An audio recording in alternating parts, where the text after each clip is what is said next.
पिताजी, आज आप काम करने मत जाइए। आपकी तबीयत सही नहीं लग रही है और बहुत ज्यादा कमजोरी भी है। आपको रहने दीजिए, एक दिन से कुछ नहीं होगा। नहीं बेटा, आज बहुत जरूरी है जाना। सेठ जी के घर 2-3 दिनों में शादी है और साफ सफाई का सारा जिम्मेदारी मेरे ऊपर है। अगर मैं नहीं गया तो पगार कट जाएगी, समझो। ठीक है पिताजी, आते समय दाल और आटे का भी इंतजाम कराइएगा, नहीं तो फिर खाने में वो भी नहीं मिलेगा क्योंकि सब खत्म हो गया है।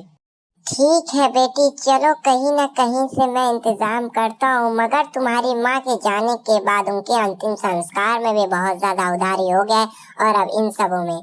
सेठ जी, मैंने सारा काम कर दिया है। भकिया 2 दिनों में और हो जाएगा और मुझे आपसे एक बात भी करनी है। हाँ मुन्ना, बोलो।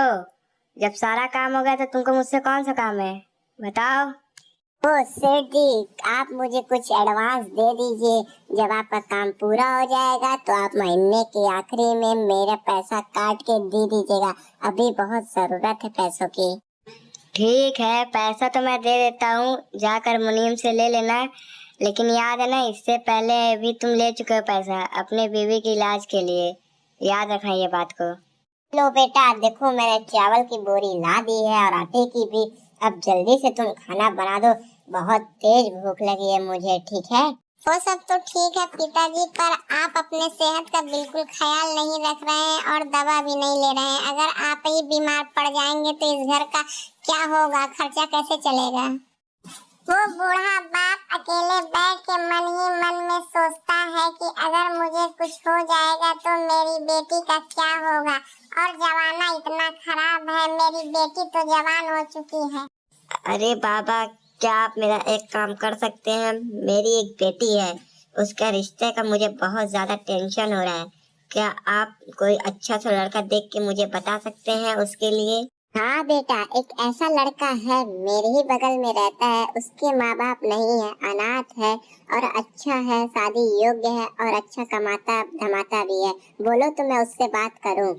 ठीक है बाबा, आप मेरी तरफ से ये रिश्ता पक्का समझिए। आप बस लड़के से पूछकर दिन तारीख मुझे बता दीजिए, मैं तैयार हूँ इस रिश्ते के लिए। सेठ जी, मैं आपसे ये आखिरी बार कुछ मांग रहा हूँ। आप मुझे मेरी बेटी की शादी के लिए कुछ रुपए उधार दे दीजिए, जिससे मैं उसका शादी कर दूँ। शादी होते ही मैं पैसा दे दूंगा।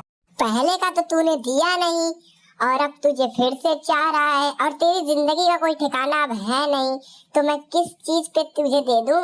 अगर तू अपनी जमीन गिरवी रखने पे रहे तब दूंगा। ठीक है सेठ जी, मैं अपनी जमीन आपके नाम गिरवी रखने को तैयार हूँ।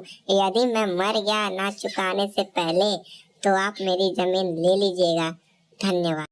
पिताजी, अब आपको यहाँ अकेले रहने की कोई जरूरत नहीं है, क्योंकि आप कैसे बनाएंगे कैसे खाएंगे, इसीलिए अब आप हम लोगों के साथ रहेंगे। हाँ पिताजी, आप भी चलिए हमारे साथ। और बात रही कर्जे की, तो वो मैं सेठ का कर्जा भर दूंगा। और मैंने बचपन से अपने माँ बाप को देखा नहीं आपको अपना पिता मान के।